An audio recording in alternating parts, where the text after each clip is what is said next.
when you're deep into the organization and you'll have to implement security measures, things look differently than what management sees on the budgeting session in the board. The perception and the confidence level of the people in the trenches is always going to be very different because they're only looking at security, and for them a security risk will always be the highest risk or extremely important, whereas to a business it's one of many risks. Management thinks people are fine, they're safe, the business has continuity, but it only takes one click to take the entire organization down for a couple of weeks.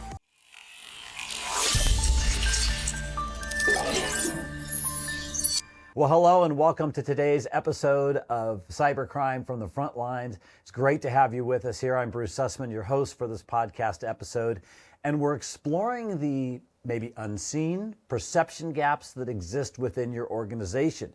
And if you're wondering how we came up with this topic, well, we're going to put it on the screen right now for those of you who are watching the podcast, and those of you listening, you'll hear it as well. We did some research recently in our 2025 Bitdefender Cybersecurity Assessment Report, and this is the question we asked. How confident are you in your organization's ability to manage risks as the attack surface continues to grow? Interestingly, 45% of C-level respondents said they are very confident. But among mid-level managers, that number drops to just 19%. That's a big perception gap, right? Between up here and down here. So what are the causes of this? What could the implications be for our organizations, and how do we close the gap? We're going to talk about all those things with our guests here in the Bitdefender studio today. And welcome, gentlemen. Hi, Bruce. Great to have both of you here. Thank you for having me. Yes, thank you for joining. And I think a good place to start, as usual, would be some introductions. So yeah. I'll let you kick it off. Hi, I'm Bogdan Botezatu. I'm a Senior Director of Threat Research and Reporting, and I've been with Bitdefender for the past 18 years. Okay, excellent. And Nick? Hi everyone, my name is Nick Jackson. I've been with Bitdefender for about 2.5 years now, and I'm the Director of Cybersecurity Services. Okay, well, it's going to be great to explore this topic with both of you. And first of all, I just would love to get your gut reaction kind of to this finding that there's this perception gap from the top to the mid-levels, you know, some of the people who are on the front lines of cybersecurity. Does that surprise you at all? No, things look different from the trenches when you're deep into the organization and you'll have to implement security measures. Things look differently than what management sees on the budgeting session in the board. So probably that's one of the things that are most disconnecting and most, I would say, most deceiving in the organization. The perception of management about cybersecurity is fundamentally different from the perception of the IT guy who knows that he's going to have a very, very long patch cycle for a vulnerability. And everything that that we have seen in the past few years since the emergence of ransomware points to that direction. Management thinks people are fine, they're safe, the business has continuity, but it only takes one click to take the entire organization down for a couple of weeks. Interesting. Nick, what's your gut reaction? Yeah, I agree. I think, security in the past was thought of just as IT. So I think if there's a CTO on the board, they could be giving a security lens of where we are as a business, which again is not true perception. It's not truly where we are. Whereas if you look at the kind of impacts and the involvement of the HR teams, the procurement teams, every other team that kind of rolls up and has a security responsibility, if you're ignoring those lenses, ignoring those parties and stakeholders, you're getting a very different view. I think organizations potentially who are utilizing loads of different technology and are getting metrics from different places, the accuracy of some of these aren't necessarily true.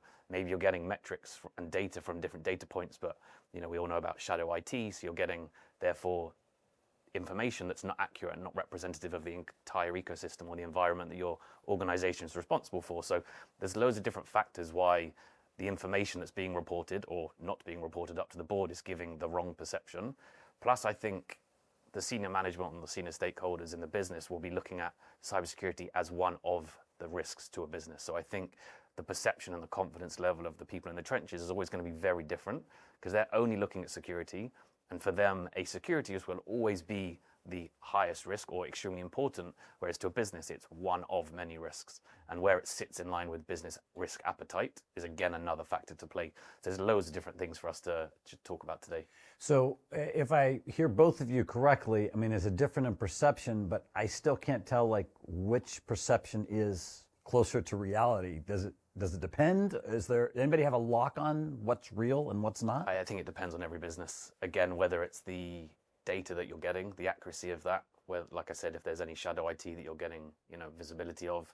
If it's a small organization and you're working very closely, say you've got a security steering committee and you've got representation from HR, from finance, from procurement, there's a lot more information being shared where you can get a better representation.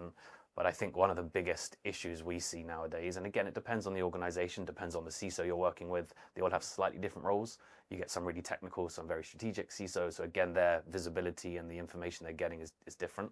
But reporting is different in literally every single company I've ever worked with. You may be getting very technical insights, the number of incidents we've had this week, the number of vulnerabilities that we've got, the trends of that. Is that really giving a CISO any strategic input, anything that they can really make an understanding of a business risk, which then they can take up to other senior management stakeholders of a business? And I guess the other part of it for me is how many people at the board level or the senior management level understand cybersecurity risk? So are they even understanding what is being told to them and able to understand that, illustrate that, and consume that in the way they need to be able to understand it alongside other business risks? And I don't think every board is at that point yet. To Nick's point, there's another issue that we stumble across very frequently is assessing the attack surface. We as companies, as mature companies, hate complexity, and we tend to outsource whatever is outside of our scope of the business. And this is how you get to outsource your CMS infrastructure or cloud infrastructure or something like that. And even if you're saying it's not my code, it's not my problem, it's somebody else's responsibility to secure that, it's still your attack surface.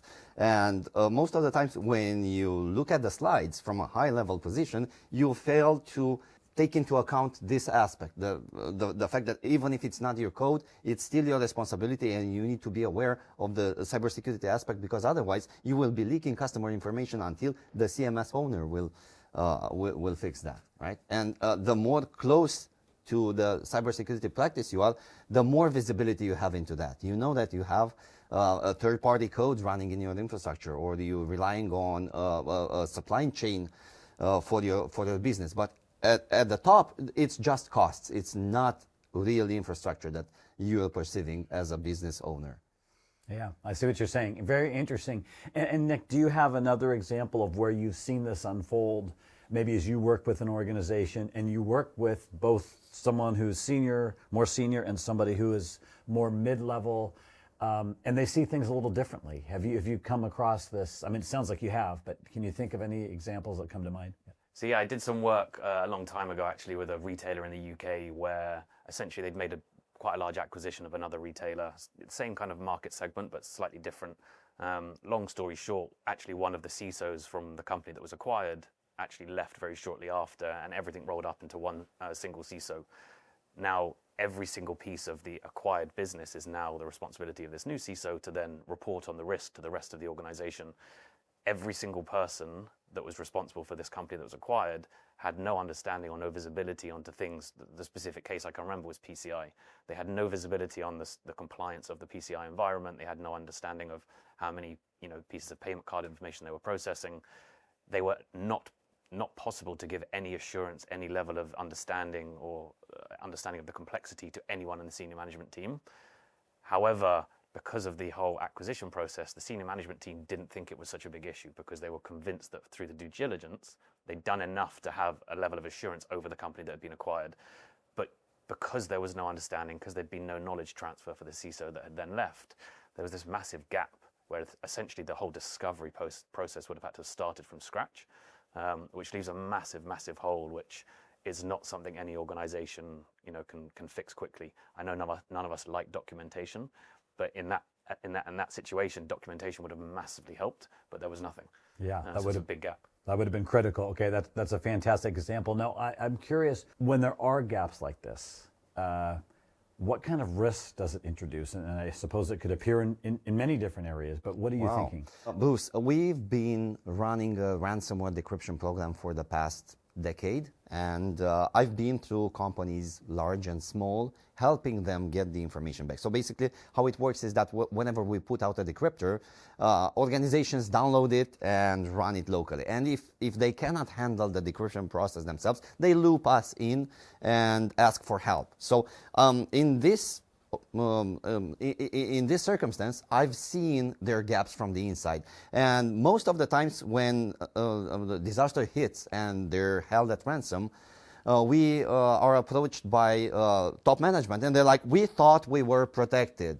But yeah, even if cybersecurity was something on a checkbox, sometimes management approaches us and they're like, we thought we were protected. But what they perceive as protection was just a checkbox somewhere in a long list of compliance requirements. So yeah, they had cybersecurity on paper, but they hadn't deployed it on the machines they were supposed to deploy. And that's something that people in the trenches know. They are like, yeah, we have been pushing installation of cybersecurity solutions back for so long because we were swamped with different other priorities, and all of a sudden, bam, disaster hits, and guess what? They find the time to fix things immediately after that, but it's a little bit too late.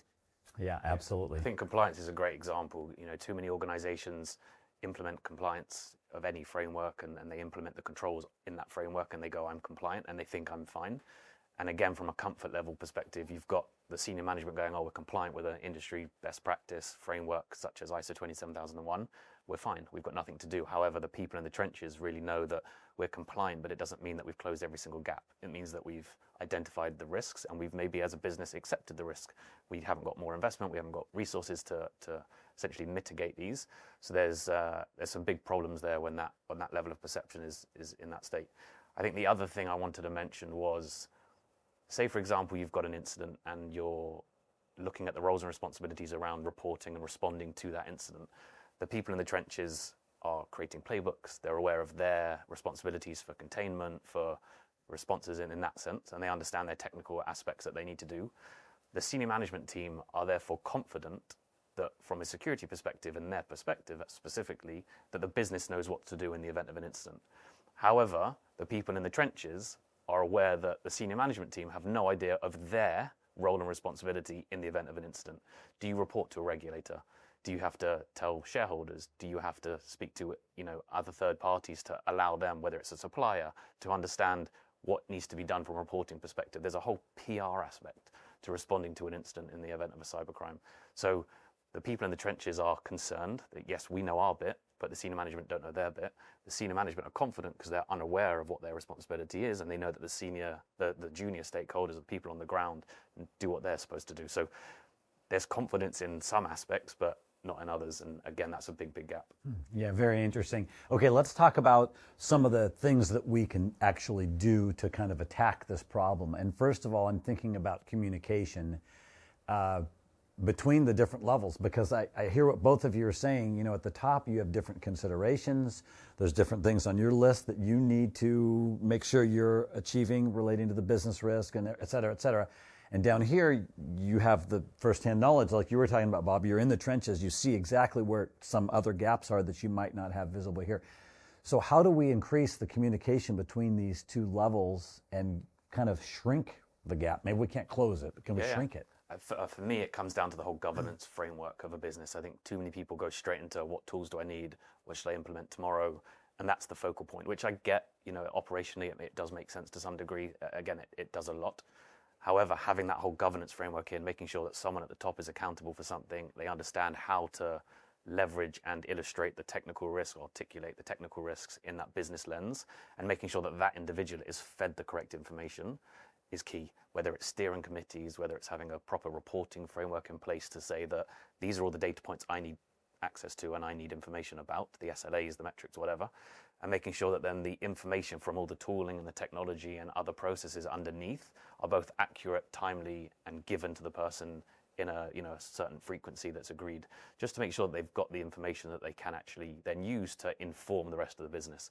At the moment, it seems too many CISOs, as an example, as I said before, are getting instant data. They're getting number of vulnerabilities they have, but it's not business risk. And again, don't get me wrong, it's not easy. Too many assessments, whether it's an internal audit, a compliance assessment, it's very qualitative. And again, it's useful. It helps to do certain things and make certain decisions. However, people need to move to a more kind of quantitative assessment to make sure that there's more tangible output that can be used in a risk assessment to understand tangibly, if we were to have an incident tomorrow based on this risk, based on this vulnerability, based on the lack of this control, this is the impact of the business. What's that going to be? Is it going to be a lack of revenue? Is it going to be operational downtime of a critical application? The example I normally give to people is, if you're like a food delivery service or the likes of Uber, for example, what's your main concern? If that technology, if that application goes down, we're not making revenue. That's your number one business risk. What metrics feed into that so we can make sure that the senior management people understand the true impact and that the impact and the metrics we're giving for that situation are tangible and well connected. And then it brings it to life and you get the real response and the real two-way communication and relationship that I think would help. Mm-hmm. So in some ways there might need to be a translation between the two? I think now for me, again, I presume Bob will agree, the CISO's role now more than ever is becoming more of a business consultant for me. They have to understand the technical risk, don't get me wrong, but they really have to understand how do I articulate that to the business, otherwise you will get nowhere. Mm-hmm. If you just talk technical. Right. I did just see actually some statistics somewhere recently that an increasing number of CISOs are coming up from the business side, not the technical side. And so that would definitely validate what you were saying. What are you thinking about ideas on closing the gap or shrinking it? Cybersecurity should stop being a cost center. It should be a real concern because it's similar to, let's say, business insurance, right? Everything that's happened since the pandemic up until now converged to IT as core infrastructure for businesses. Restaurants who sell food have now tangible presence online because the coronavirus and the pandemic accelerated the transition to the online environment. So yeah, IT has become business infrastructure and needs to be respected as such. It needs real security, it needs real protection, it needs understanding from management. If that stops working, bad things happen. It's not just loss of operation, as Nick said. It's also reputational damage, maybe legal damage, maybe attacks that take you out of business completely. Yeah, I see what you're saying. It's very interesting.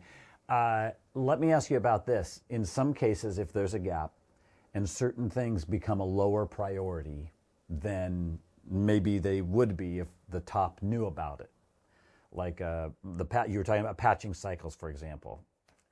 How can that turn into something that's significant for the organization? You know what I mean? Missing some of these small details down at the mid-level. How could that balloon into something that's significant and ends up impacting everything you've been talking about here?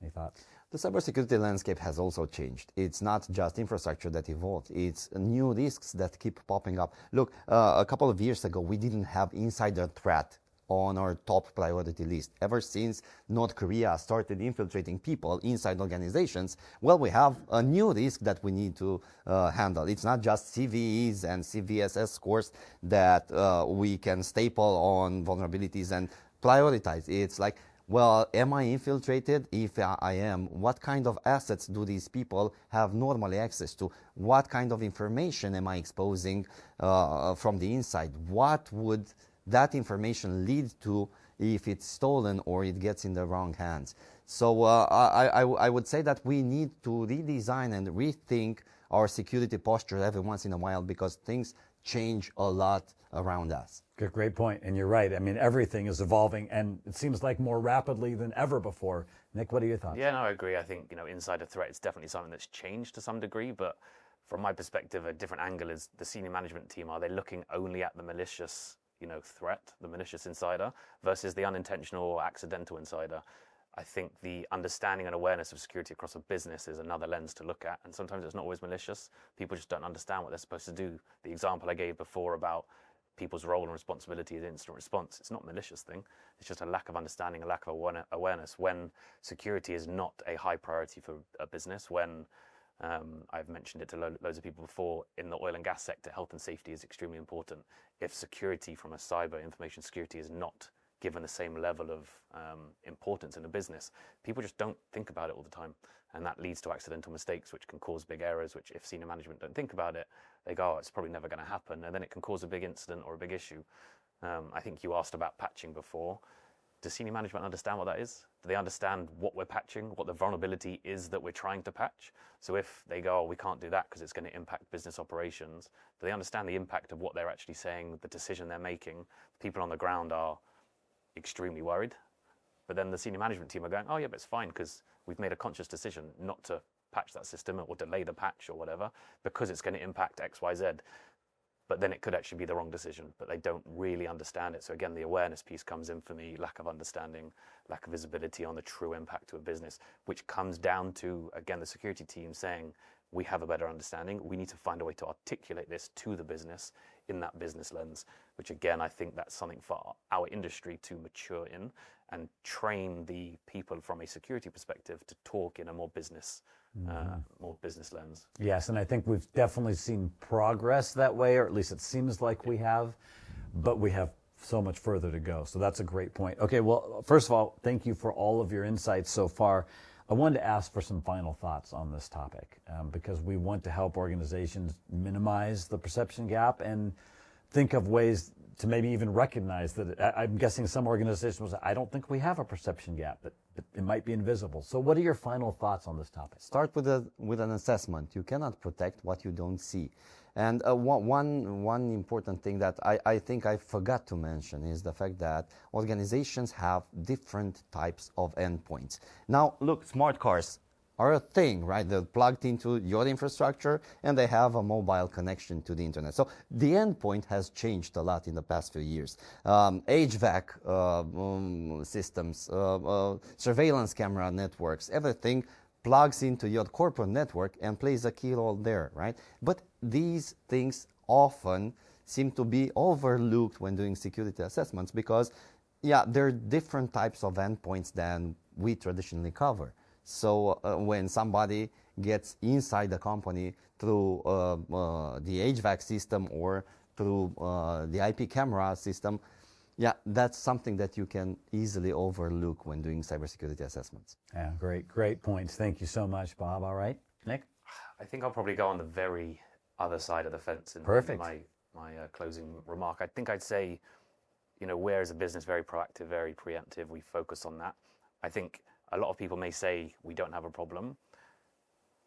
Kind of take a clean slate, take a step back, speak to the business, understand what is it we're focusing on, and assume that there is a mistake, assume there is a gap, and work on it.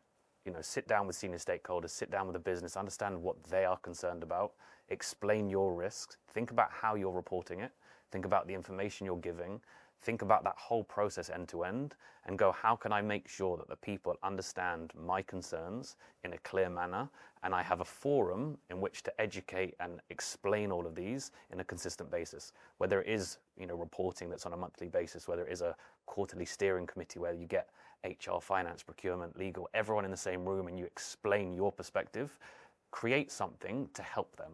They're not security professionals. We're not financial professionals. We can't expect them to understand everything without a certain level of explanation and awareness. So think about it, take a step back, and make a conscious effort to support the business because you are a supporting pillar of the business. That's outstanding. Well, Nick and Bob, thank you so much for joining us here in the Bitdefender studios today. It's a great discussion. And I just want to let you know the cybersecurity assessment report that kicked off this whole discussion contains details on other perception gaps that you might want to be looking for. So we'll be sure and put a link to that down in the show notes. On behalf of the entire Bitdefender team, thanks so much for joining us for this episode of Cybercrime from the Frontline, and we'll see you next time.